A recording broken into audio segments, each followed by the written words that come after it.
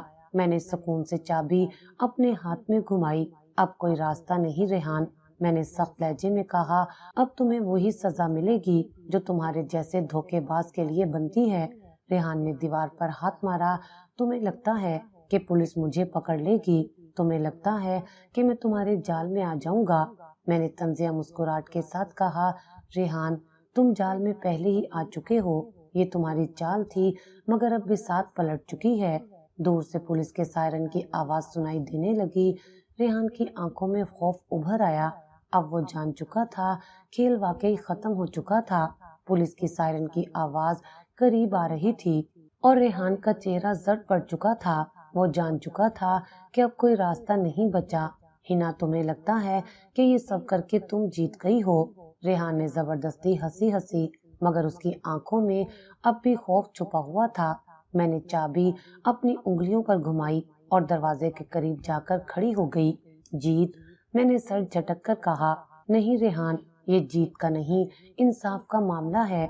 تم نے مجھے توڑنے کی کوشش کی، میری زندگی برباد کرنے کی کوشش کی، مجھے پاگل ثابت کر کے خود کو بچانے کی کوشش کی، مگر اب تم بے نقاب ہو چکے ہو۔ ریحان نے دروازے پر زور سے مکہ مارا۔ یہ سب غلط فہمی ہے ہنا، میں نے کچھ غلط نہیں کیا۔ کتنا چالاک تھا یہ آدمی، آخری لمحے تک جھوٹ بولنے کی کوشش کر رہا تھا۔ میں نے سخت نظروں سے اس کی طرف دیکھا، اگر تم نے کچھ غلط نہیں کیا تو تم پولیس سے بھاگ کیوں رہے ہو؟ ریحان کے پاس کوئی جواب نہیں تھا۔ ندیم نے ایک لمبی سانس لی اور آہستہ سے کہا، ریحان تم پکڑے جا چکے ہو، تمہارا کھیل ختم ہو چکا ہے۔ دروازے پر ایک زوردار دستک ہوئی، پھر پولیس افسر کی آواز گونجی، دروازہ کھولو۔ پولیس؟ ریحان کا پورا جسم کانپنے لگا۔ اس نے ایک آخری کوشش کی، میری طرف بڑھا، شاید منت سماجت کرنے کے لیے، شاید مجھے کسی طرح قائل کرنے کے لیے، مگر میں ایک انچ بھی نہیں ہٹی۔ میں نے دروازہ کھولا اور چند ہی لمحوں میں پولیس اہلکار اندر داخل ہو چکے تھے۔ یہ ہے وہ شخص، میں نے سیدھا ریحان کی طرف اشارہ کیا، جس نے اپنی موت کا ڈرامہ کر کے دھوکہ دیا۔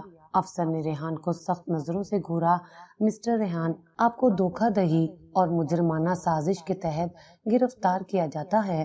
ریحان نے مڑ کر مجھے دیکھا، اس کی آنکھوں میں اب بھی غصہ تھا مگر ساتھ ہی ایک ہارے ہوئے شخص کی بے بسی بھی تھی۔ یہ وہ لمحہ تھا جس کا میں نے انتظار کیا تھا۔ اب وہی شخص جو مجھے پاگل ثابت کرنا چاہتا تھا خود دنیا کے سامنے رسوا ہو چکا تھا۔ ریحان کے ہاتھوں میں ہتھ کڑیاں دیکھ کر میرے اندر ایک عجیب سا سکون اترا۔ یہ وہی شخص تھا جو مجھے کمزور سمجھ کر برباد کرنا چاہتا تھا اور آج خود برباد ہو چکا تھا۔ یہ سب جھوٹ ہے۔ ریحان نے آخری بار خود کو بچانے کی کوشش کی۔ یہ سب ایک سازش ہے مجھے پھنسانے کے لیے۔ پولیس افسر نے زہر خند نظروں سے اسے دیکھا۔ ہاں بالکل، ایک آدمی جو اپنی موت کا ڈرامہ رچائے، بیوی کو پاگل ثابت کرنے کی کوشش کرے اور دوسری شادی کے لیے ملک چھوڑنا چاہے، وہ یقیناً معصوم ہوتا ہے۔ ریحان کا چہرہ فک ہو چکا تھا، وہ جان چکا تھا کہ اس کا کھیل ختم ہو چکا ہے۔ اس نے آگے بڑھ کر سرد لہجے میں کہا، ریحان تم نے مجھے کمزور سمجھا ہے نا؟ تم نے سوچا تھا کہ میں پاگل ہو جاؤں گی، سب کی نظروں میں گر جاؤں گی اور تم آرام سے اپنی زندگی گزار سکو گے، مگر دیکھو آج تم کہاں ہو اور میں کہاں کھڑی ہوں۔ ریحان نے میری طرف دیکھا، اس کی نظریں ویران تھیں۔ ہنا میں غلط تھا، مجھے معاف کر دو۔ معاف کر دوں؟ میں نے ایک زہر خند ہنسی۔ تمہیں لگتا ہے کہ معافی سے تمہارے کیے ہوئے ظلم مٹ جائیں گے؟ ریحان کچھ کہنے ہی والا تھا کہ پولیس افسر نے اس کے کندھے پر زور سے ہاتھ رکھا۔ چلو تمہاری بکواس بہت سن لی ریحان۔ ریحان نے ایک آخری نظر مجھ پر ڈالی مگر اس بار وہ نظریں جھکی ہوئی تھیں۔ پولیس اسے لے کر باہر نکل گئی اور میں نے ایک لمبی سانس لی۔ ندیم خاموشی سے کھڑا تھا۔ میں نے اس کی طرف دیکھا اور آہستہ سے کہا، تم نے میرا ساتھ دیکھ کر ٹھیک کیا ندیم۔ ندیم نے گہری سانس لی، میں پہلے ہی بہت دیر کر چکا تھا ہنا، مگر ہاں اب کم از کم ضمیر مطمئن ہے۔ سب کچھ ختم ہو چکا تھا مگر کیا واقعی کیا میں اب بھی وہی ہنا تھی جو کبھی ریحان پر اندھا اعتماد کرتی تھی؟ نہیں، میں بدل چکی تھی۔ میں اب وہ عورت تھی جس نے اپنی بربادی کے بعد خود کو سنوارنا سیکھ لیا تھا۔ سب کچھ ختم ہو چکا تھا، ریحان پکڑا جا چکا تھا، پولیس اسے لے جا چکی تھی، اور وہی شخص جو مجھے کمزور ثابت کرنا چاہتا تھا خود سب کے سامنے بے نقاب ہو چکا تھا۔ لیکن میرے اندر ایک عجیب سی خاموشی تھی۔ مجھے لگا تھا کہ جب یہ سب ختم ہوگا تو میں خوشی محسوس کروں گی، کوئی فتح کا احساس ہوگا، مگر میں صرف خالی پن محسوس کر رہی تھی۔ میں نے اپنے ارد گرد دیکھا، وہ فارم ہاؤس جہاں ریحان نے اپنی نئی زندگی کی منصوبہ بندی کی تھی آج سنسان کھڑا تھا، جیسے یہ خود بھی شرمندہ ہو کہ اس کی دیواروں کے اندر کیا کھیل کھیلا گیا تھا۔ ندیم میرے ساتھ کھڑا تھا، خاموش نادم۔ اب کیا کرو گی؟ اس نے آہستہ سے پوچھا۔ میں نے لمبی سانس لی اور آسمان کی طرف دیکھا۔ آج رات کا چاند بھی شاید کچھ زیادہ روشن لگ رہا تھا، جیسے کائنات بھی میرے اندر کے بوجھ کو ہلکا کر رہی ہو۔ میں نے ہلکی سی مسکراہٹ کے ساتھ کہا، اب میں وہ کروں گی جو مجھے بہت پہلے کرنا چاہیے تھا۔ میں اپنی زندگی کو اپنی شرائط پر جینے کا آغاز کروں گی۔ ندیم نے آہستہ سے سر ہلایا۔ ریحان تمہیں توڑنا چاہتا تھا، مگر تم اور مضبوط ہو گئی ہو ہنا۔ میں نے ایک لمحے کے لیے آنکھیں بند کر کے سوچا، واقعی میں مضبوط ہو گئی تھی۔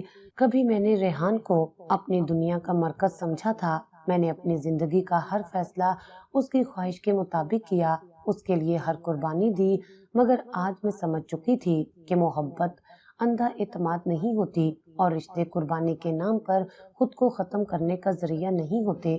میں نے ندیم کی طرف دیکھا۔ سب کچھ بدل چکا ہے ندیم، اور میں بھی۔ اب میں کسی اور کے بنائے گئے کھیل کا حصہ نہیں بنوں گی۔ ندیم مسکرا دیا۔ تمہارے لیے نیا راستہ کھل چکا ہے ہنا۔